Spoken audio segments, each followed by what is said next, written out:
Hello friends, welcome back to my channel law classes by Monika. आज हम बात करेंगे कंपनी लॉ के मोस्ट इम्पॉर्टेंट क्वेश्चन। पिछले वीडियो में मैं आपको बताई थी अंश क्या है, यानी अंश किसे कहते हैं, व्हाट इज शेयर। आज हम आपको बताएंगे अंशों के प्रकार। आज हम अंश के प्रकार यानी काइंड्स ऑफ शेयर की चर्चा करेंगे आज के वीडियो में। तो आज का हमारा टॉपिक है अंश के प्रकार कौन कौन से हैं, यानी काइंड्स ऑफ शेयर कितने हैं। तो आगे बढ़ने से पहले अगर आपने हमारे चैनल को सब्सक्राइब नहीं किया है तो प्लीज़ सब्सक्राइब कर दीजिएगा और बेल आइकन ज़रूर प्रेस करिएगा ताकि आगे आने वाला वीडियो आप तक आसानी से पहुंच सके। और अगर आपको हमारा वीडियो पसंद आता है तो प्लीज़ एक लाइक ज़रूर करिएगा और हमारे चैनल को शेयर ज़रूर करिएगा। तो चलिए चलते हैं आज के हमारे टॉपिक पे। अंश के प्रकार कौन कौन से हैं।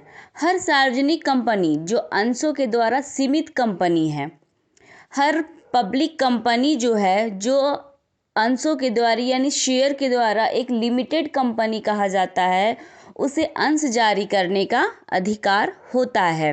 जो लिमिटेड कंपनी होती है वही कंपनी अंश जारी करने का उसे राइट्स होते हैं। वह कंपनी दो प्रकार के अंशों को जनता के मध्य जारी कर सकती है। कौन कौन सी अंश हैं? समता अंश, जिसे इक्विटी शेयर कहते हैं। दूसरा है पूर्वाधिकार अंश, प्रेफरेंस शेयर।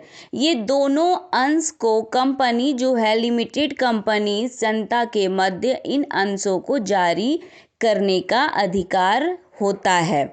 समता अंश और पूर्वाधिकार अंश।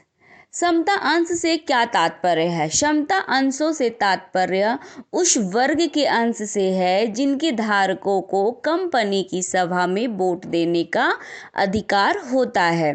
समता अंशधारी कंपनी में किसी भी नए नियम एवं कानूनों पर कंपनी की सभाओं में अपना पक्ष रखने तथा मत देने का अधिकार होता है।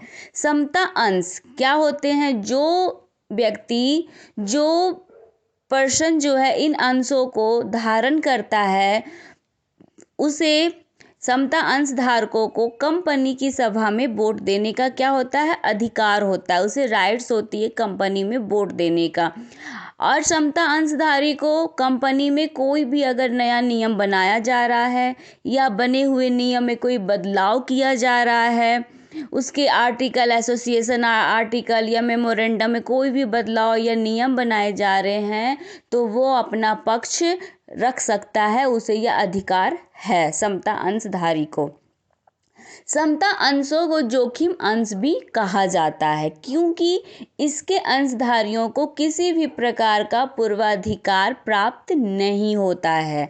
समता अंशधारियों को अन्य सभी प्रतिभूतियों जैसे पूर्वाधिकार अंश, ऋण पत्र आदि जारी करने से पहले अंश जारी किया जाता है, परंतु भुगतान सभी प्रतिभूतियों के धारकों को भुगतान करने के बाद किया जाता है। समता अंशधारी जो है उसे कंपनी अपना लाभांश सबसे बाद में देती है क्योंकि समता अंशधारी एक प्रकार का वास्तविक मालिक होता है कंपनी का। इसलिए जो भी लाभांश कंपनी को, जो भी प्रॉफिट होती है, वो कंपनी सभी को देने के बाद समता अंशधारी को दिया जाता है। पूर्वाधिकार अंश, ऋण पत्रधारी जो होते हैं उसे सबसे पहले भुगतान किया जाता है लाभांश का। समता अंशों पर लाभांश का वितरण केवल उसी समय होता है जब कंपनी के द्वारा आदेशित होता है।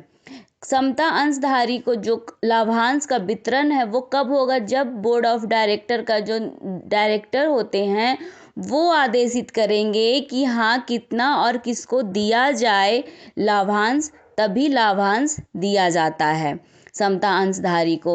जब कभी कंपनी समापन में होती है या जब कभी कंपनी समाप्त होने वाली होती है तब कंपनी के सभी दायित्वों का भुगतान करने के बाद ही शेष राशि का भुगतान समता अंशधारी को दिया जाता है। यानी समता अंशधारी को जो भी लाभांश प्रॉफिट होता है कंपनी का, सबसे बाद में उसे लाभांश दिया जाता है। सबसे पहले पूर्वाधिकार अंशधारी, ऋण पत्र अंशधारी उसे दिए जाते हैं। समता अंशों की विशेषताएं क्या क्या है? पहला विशेषता है कि समता अंश सबसे पहले जारी किए जाते हैं।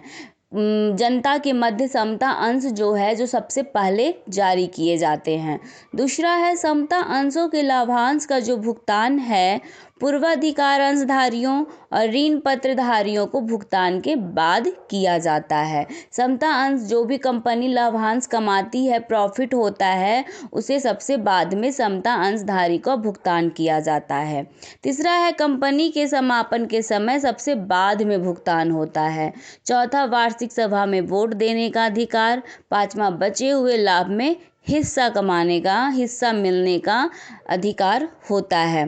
तो ये थे समता अंशों की विशेषताएं। इसमें है कि समता अंशधारी को वार्षिक सभा में वोट देने का अधिकार होता है। अगर कंपनी का समापन हो रहा है तो सबसे बाद में भुगतान होगा। अगर कंपनी को लाभांश में लाभ हुआ है, प्रॉफिट कंपनी को हुई है, तो ऋण पत्रधारी और पूर्वाधिकार अंशधारी के बाद में उसका भुगतान किया जाएगा और समता अंश को सबसे पहले जारी किया जाता है और बचे हुए लाभ में हिस्सा भी समता अंशधारी को मिलता है।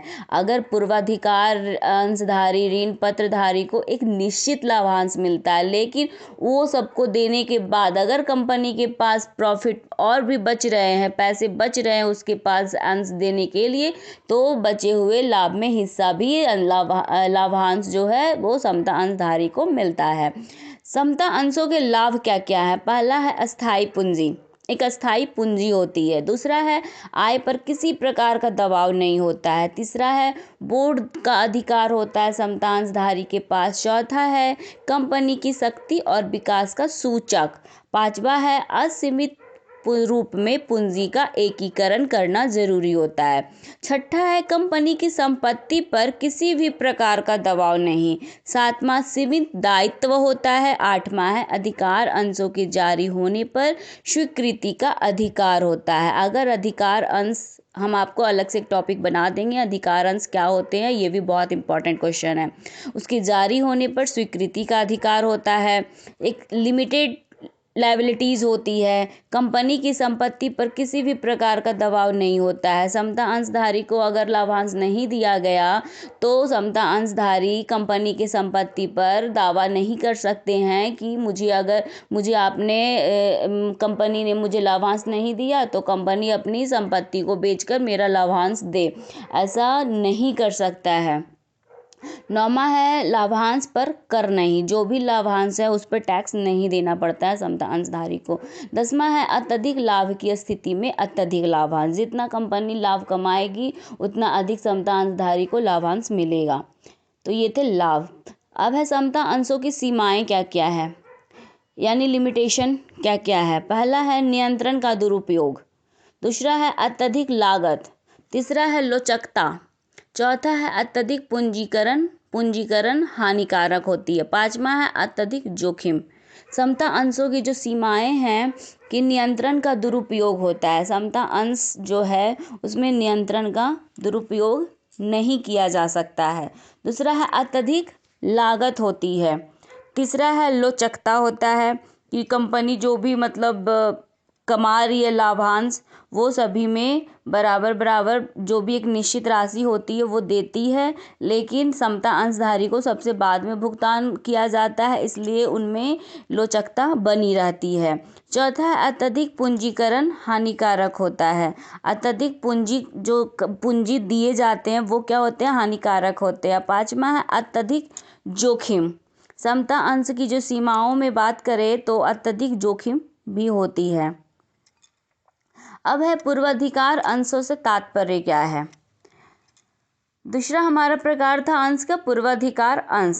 पूर्वाधिकार अंश से तात्पर्य उन अंशों से है जिनमें अंशधारी को कंपनी में पूर्वाधिकार प्राप्त होता है।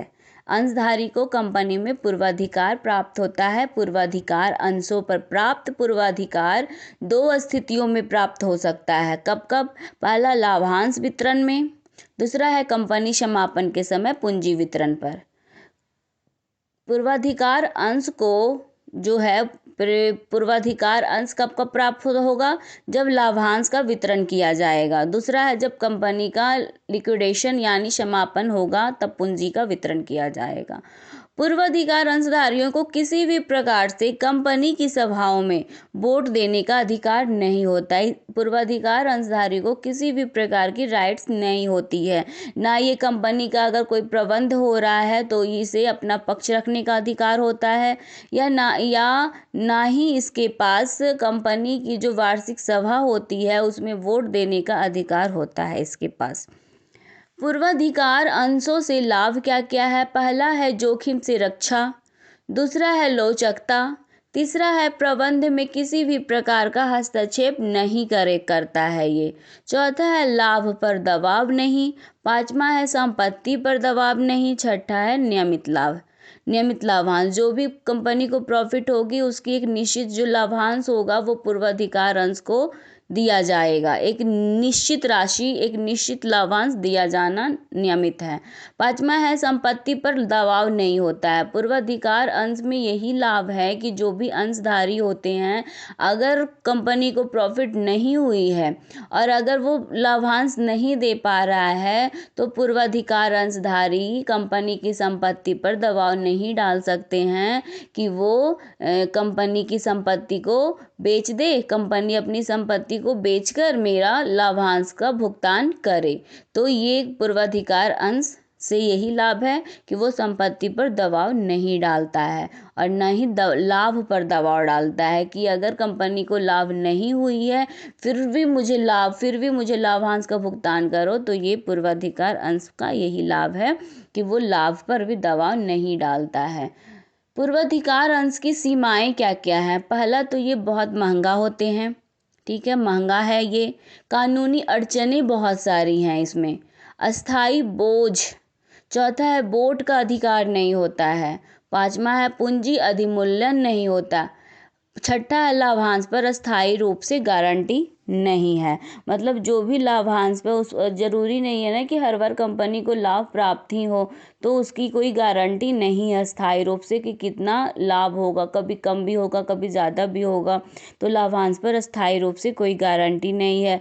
पूंजी अधिमूल्यन नहीं है, मतलब पूंजी की कोई बढ़ोतरी नहीं। अगर आप 5 लाख लगाए हो तो जब कंपनी का समापन होगा तो आपको 5 लाख ही पूंजी दी जाएगी, ना कि इंटरेस्ट के साथ आपको दिया जाएगा। हाँ, लाभांश आपको हर साल दिया जाएगा, क्योंकि अगर कंपनी को प्रॉफिट होगी तो वो कंपनी हर साल आपको लाभांश देगी। वो भी डायरेक्टर तय करेगा कि कितना लाभांश मिलेगा और किसको किसको मिलेगा, ये बोर्ड ऑफ डायरेक्टर तय करेगी।